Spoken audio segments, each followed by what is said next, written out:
This includes personal appearance as well as the appearance of your truck. Begin each day freshly showered or bathed and groomed. Hair should be neat and clean. Facial hair should be trimmed short so as not to pose a hazard while working around the tow truck. Long hair should be tied back securely so it does not get caught in moving machinery. Jewelry should be kept minimal. Always keep safety in mind when choosing to wear jewelry. Inappropriate body art or tattoos should be covered as much as possible. Your uniform is important to looking professional and keeping you safe. These guidelines will help you maintain a professional appearance. First, you'll need boots that have an impact-resistant toe made of steel or composite material and an oil-resistant sole that meets the Occupational Safety and Health Administration's guidelines. Wear gloves when working with equipment. Remove gloves when getting in and out of customer vehicles or touching the vehicle to avoid transferring grease and dirt.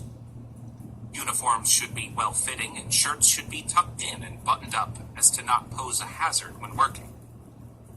Start each shift with a clean uniform that is free of tears or damage, and iron your uniform if needed.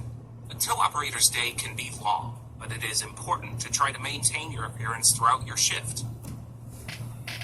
Ensuring that your truck or service vehicle is clean and well organized is an important part of presenting yourself and company in a professional light. It will also offer the customer comfort if they should need to ride with you in your truck. If your passenger compartment is cluttered with food wrappers, paperwork, tools, and empty drink bottles, it is more than likely your customer is not going to be totally satisfied and they may never call your company again. Remember that the truck you drive is seen by thousands of people each day. A person who sees a clean tow truck and professional-looking driver believes that that company will take better care of their vehicle when they need service. In many ways, your truck is your office, so keeping it clean will help you do your job efficiently and ensure your truck is a welcoming space for customers. Use the following guidelines to ensure that your truck is clean inside and out. Doing so will be a valuable tool to you in offering the most professional service possible. A clean exterior, free of grease or dirt. A clean interior, free of grease, dirt, or oil, paying special attention to the passenger's area. Check door handles for cleanliness and ease of operation. Trash should be contained in a proper receptacle. Because many of your customers may be sensitive to cigarette smoke, it is important to make sure that any smoking around your service vehicle does not make its way into the cab of your vehicle. Also, because many service vehicles contain petroleum products, any smoking should be done at a very safe distance. Because cigarette smoke can cling to clothing and you will be getting in and out of your vehicle and the customer's vehicle, one should limit their smoking to very well-ventilated areas. Remember to always refer to your company policy regarding smoking. No offensive materials such as books, pictures, or calendars. All liquids should be in a spill-proof container. All paperwork should be properly organized and not cluttering the cab of the truck. Pets and service animals can create unique challenges and liabilities with regards to safety and allergies. Make sure to consult your company's policy in regards to these animals to keep yourself, your customer, and of course the animals safe. Keeping your truck clean and organized is also an important part of doing your job efficiently and correctly. Being a tow operator means your job is chaotic, and having your tools and equipment organized will ensure that you can find them quickly when you need them. Time spent searching for a particular strap or lockout tool is time wasted. Even worse, if you can't locate a tool and are unable to complete your call in a timely fashion, you'll leave your customer waiting and most likely frustrated. When you start your shift, you as a professional commercial operator should ensure that your pre-trip inspection includes organizing the tools of your trade and cleaning the equipment of the vehicle you use to provide excellent service throughout your shift. Customer service always begins with personal safety and the safety of your customer. Our industry normally doesn't leave our customers with anything but a service. So while you're performing this service, It will be up to you to educate your customer about what you're doing. Here are some guidelines to help you best serve your customer on every service. Greet your customer with a smile and eye contact. Answer any questions your customer may have to the best of your ability. When the service is complete, ask the customer if their expectations have been met, and when possible, address any concerns they have immediately. Let them know that your company is available should they need service again, and ask if they would consider using you again. If your company participates in any review systems, ask the customer how you did and what you could do to earn their highest rating. Since the towing industry is a part of the transportation industry, the primary safety objective is to prevent, through deterrence and detection, drug and alcohol users from performing transportation industry safety functions. To fulfill these obligations, you and your employer have certain rights and responsibilities under the law. You may be subject to one or more of the following: pre-employment drug and alcohol testing, driver background check from past employers on drug and alcohol testing, random drug-free testing program for non-regulated drivers, DOT drug and alcohol program for regulated commercial drivers, post-accident testing. You, the tow truck operator, must abide by all laws, regulations, and company policies regarding drug or alcohol use.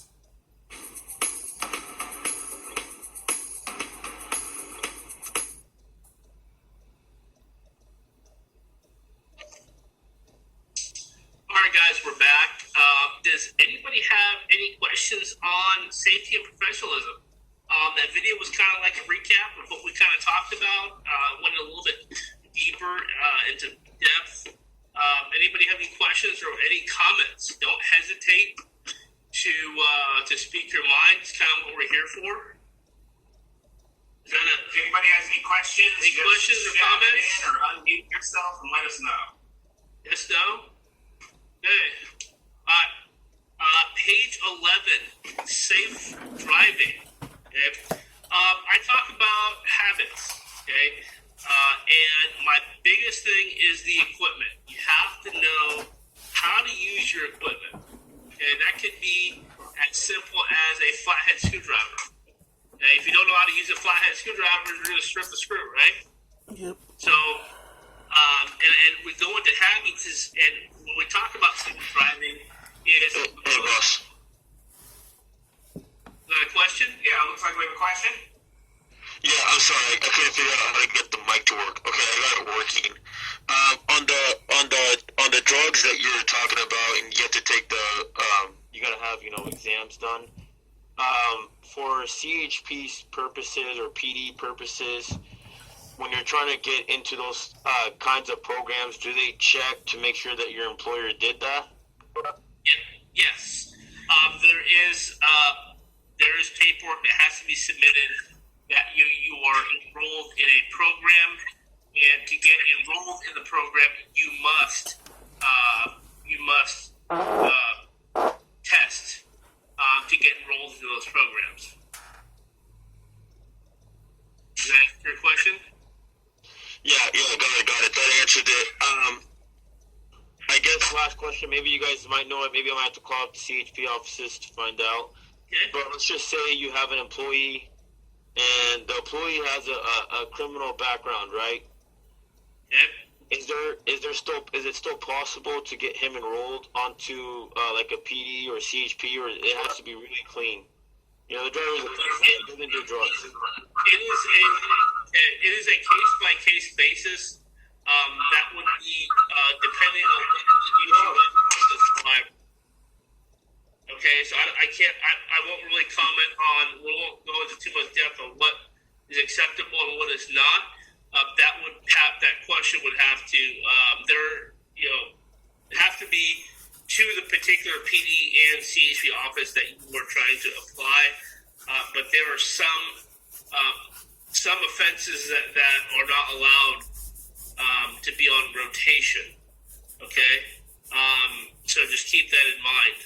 But you can get a full list from your agency that you're trying to apply from. And to the gentleman who just asked that question, if you could start your video, we'd appreciate it. Thank you. Okay, does anybody else have any questions or anything like that? Okay, so like I talked about habits, and most of us are used to driving our car, okay? We get in our car, we get in our pickups, whatever, and we're smashing down the freeway, okay? 65, 70 miles an hour. Yeah, that's what we're used to, okay? And you have to understand, when you guys get a tow truck is a commercial vehicle, and most of us are driving, 550 international. I mean, these trucks, these are actual trucks. And when we get into these trucks or these commercial vehicles, we as drivers, and not as operators, as drivers, have a tendency, okay, to drive in the fast lane at 70 miles an hour, okay? And the reason I say it is because I see it. Okay, and the reason I talk about habits is I've driven a truck majority of my life. Okay, I've actually driven a car a lot less. And the reason I talk about habits is because me, as a driver, I will actually, when I get in my pickup, I actually will drive 55 in the slow lane. Because I don't know any better. That's where I graduate to. Okay, because I'm doing that in my truck on a constant basis. So, and this conversation is leading to this, is collisions. Okay, when we're driving 70 miles an hour in the fast lane, okay, the impact of a collision, it's devastating. Because if you're driving your car, how fast does it take, or how long does it take to slow down in a car? How long does it take to slow down in a truck? And the biggest cause of collisions for us while we're driving a tow truck is rear enders. Because we're just going too fast or hauling too heavy, okay? What I want you guys to do is when you guys are operating your trucks, just look at where you're at, okay? And see where you fall in line. I'll tell you guys right now is 99.9% of you guys will fall back into your habit, okay? So you have to train yourself to understand that I'm driving a truck. It's important because me, I'll tell you guys right now, like I said, for you guys that know me, my guys cannot drive in the fast lane. I'll tell you that right now. I know for two axle trucks it's legal, but that's just a pet peeve of mine. But on page 11 in the warning box, the most common cause of collision, I'm going to take out the daytime because it doesn't matter daytime or nighttime.